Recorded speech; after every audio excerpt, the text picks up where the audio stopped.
Hey y'all, as you can tell by the title, I am coming on here to talk to you guys about culture shock here in Korea, even though I have a Korean mother. Now, my mother is very Korean. Even though she's lived in America for a long time, she still usually spoke to me in Korean. We ate Korean food all the time, and she still slightly had a Korean mindset, but I didn't really realize how not Korean she was until I moved here to Korea. So there are a lot of videos that talk about like 5 things I don't like about Korea, or five things about Korean culture that I don't like, that a lot of YouTubers are posting up. So this video is similar to that, but it's coming from a girl who actually grew up with a Korean mother, and just seeing how even though I grew up with a Korean mother, I'm not Korean, you know, like there are a lot of things that I don't really know, or I didn't know about the Korean culture until I moved to Korea. Okay, so I'm gonna just go ahead and get started with one that might not actually be a culture thing, but here compared to America, it definitely happens way more here, and it's extremely disgusting, you guys. So Korean people, specifically Korean men, boys, adolescents, whatever, spit. They spit anywhere, everywhere. They just spit. So when I brought this up with like some of my Korean friends, they mentioned that it's because they smoke.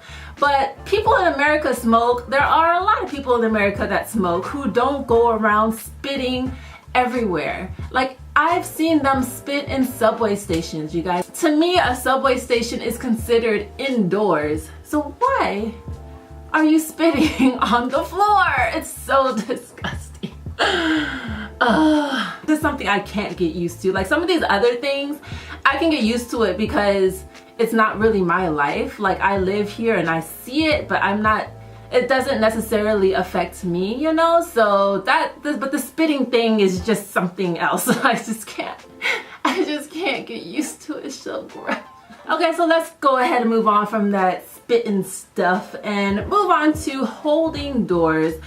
People in Korea just don't do it. So if you're coming to Korea, take some notes, okay? And just remember some of the things that I've mentioned here, so that when you come here, you won't get offended, or you won't feel some type of way about some of these things. Like you'll just be like, oh, this is how it is here. And holding doors is one of those things. People do not hold doors for you in Korea. They literally open the door just enough for their body to go in, slide through, and then let the door shut. No joke. So when you come here and you get the door slammed in your face a few times, don't think anything of it. It's just how they do things around here in these streets, okay? You just have to open your own doors. All right, so those are the 2 kind of just lighthearted things. I'm gonna go a little bit more into, I guess, a little bit more serious things that I didn't necessarily expect from my culture, my other half, okay?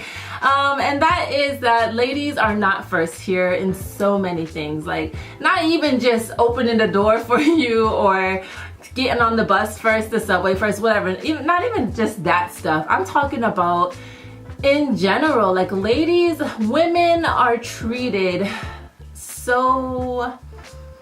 I was talking to one of my Korean friends who's an older Korean woman, and she was telling me a story about this Korean girl who is like who is so talented. She's really good at cooking. She can draw. She's I don't know, like a speaker or something, a motivational speaker maybe type of thing. I don't really know.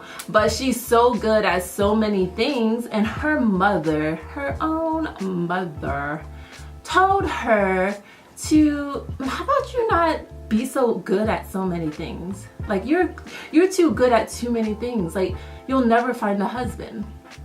Like what?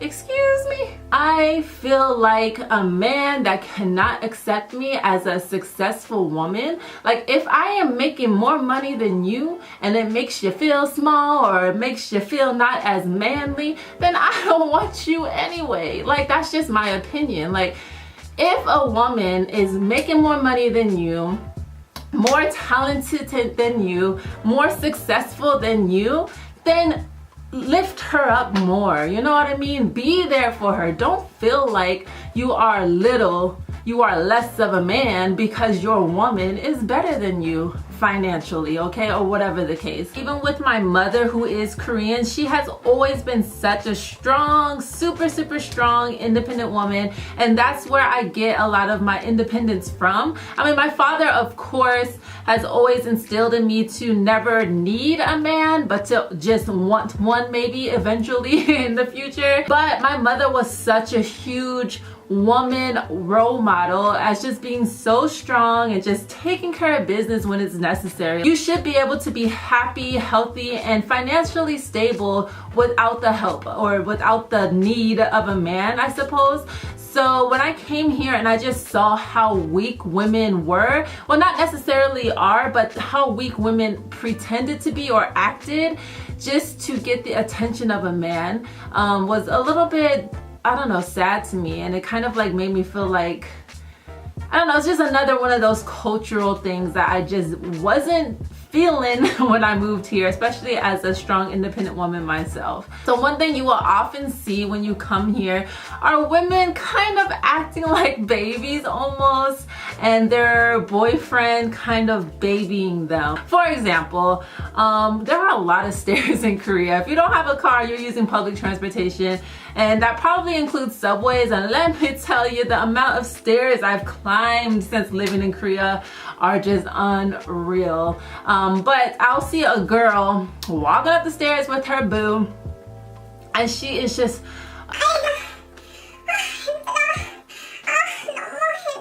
and what is her boyfriend doing? Oh, come on, baby, I got you. Oh, yeah, let's go. Okay, let's go slowly. Bruh, like, seriously? Get your life, girl, get your life. Because you know, if he wasn't there, you would be busting out them stairs. Because you know you need to get up them one way or the other. So, okay, the next thing I'm gonna mention is not being able to speak up against seniors. Now, this can be seniors as in elderly people, but also seniors as in bosses.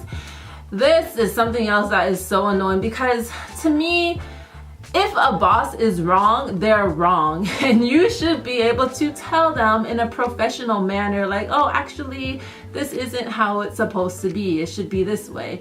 And they, like, Koreans don't feel comfortable to do that. Like, they don't feel comfortable to tell a boss that something is wrong, or tell a boss anything, like, really. And then as far as not being able to speak up against elderly people, Lord, like this right here is something that actually affects me personally sometimes. I'll give you a great example. Whenever I'm waiting in line, sometimes an elderly will feel as if they don't need to wait in line. They're just above the line rules, okay? So they'll walk straight up to the counter. This is an example from the hospital. Usually this happens in the hospital. They'll walk straight up to the counter and ask the front desk person whatever question they need, or pay for their appointment, whatever the case may be. And what kills me is that the person working at the front desk knows that there is a line. She knows that people have been waiting for who knows how long, and yet she will serve the elderly person. That bothers me. I feel like it is the responsibility of the person working at the desk to be like, look, sir, look, ma'am, there is a line. You have to wait in line. These people have been waiting, so you also should wait in line as well. Like, you can say that in a professional manner, and the elderly person needs to accept that, because just because you're old don't mean you can break all the rules, okay? Like, that's just not how it goes. But for some reason, there are some older Koreans that just think they're above the law and can do whatever they want because they're old. All right, so the last thing I'm gonna talk about, because I know I'm actually talking a lot more about each little thing than I expected to talk about. But the last thing is going to be beauty. So I know you guys have probably heard this a lot already, but Korea really does have this kind of one standard of beauty. And this is not for everyone, mind you. I've even had this conversation with my middle schoolers, and they seem a little bit more open-minded about what beauty is, but a lot of it still happens now. When I first moved to Korea, I worked at an English village, and at an English village you don't have the same set of kids throughout the year. You get new kids basically every class. So every time I would get a new group of kids, they would do this thing to me, this thing, and they'll be counting down. And in the beginning, I had no clue what they were doing, but as I started, you know, living here longer, I realized that they were counting how many times my head, so when you go like this from a distance, you can, like, you know, put someone's head in between your fingers like this. They were counting how many times my head fits into the length of my body. If your head fits in your body, I think it was 8 or 9 times, you are beautiful. That means your head is proportionate to your body. What? Who in the world made these rules? Where? Where did this even come from? Like, what? I found out from my students that my head fits into my body about 8 to 9 times, so I am proportionate. Another thing, collarbones, y'all. You see that? I got a collarbone. I'm beautiful. You didn't know? Yep, this collarbone right here, this one right here, and the one over here, that means I'm beautiful. Yes. I've had students come to me and be like, teacher, in America, do men like women with double eyelids? And I'm just like, what? Like, do people even think about that? Like, please comment below. If you are an American man, do you look at a girl and be like, Dang, she got some beautiful double eyelids. Like, do you see those double eyelids? Yes. do y'all say that? Y'all probably don't, right? My mom never made me feel as if I needed to change anything about my appearance, but here in Korea, mothers will straight out tell their daughter, like, oh, if you had a higher bridge on your nose, you would be so beautiful. Maybe we should consider getting that for you one day. Like, and it's not a problem. Like, it's not a problem for a mother to tell their daughter that here. That's just how it is. All right, so I'm just gonna go ahead and end the video here. These are the 5 things that were a big culture shock for me when I first moved to Korea, even having a Korean mother. My mother is very Korean in other ways. However, in these ways, I never ever saw or even thought for a second that this was how Koreans are and this is how the culture is.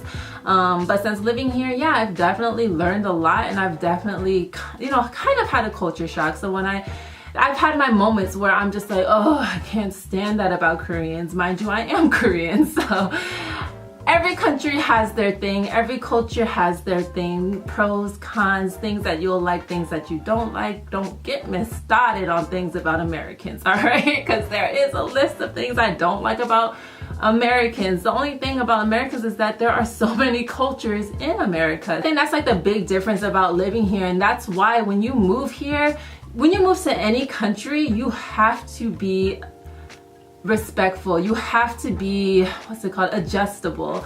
So if there's something that you don't like, you have to think to yourself, is this a deal breaker? Like, do I not like this so much that I want to not live in this country anymore? You have that decision. As for me, obviously, it doesn't bother me that much to where I have to leave the country. However, it is something that I've learned about my culture that I didn't know having a Korean mother. So anyways, this is my thoughts on the Korean culture as a half Black, half Korean person.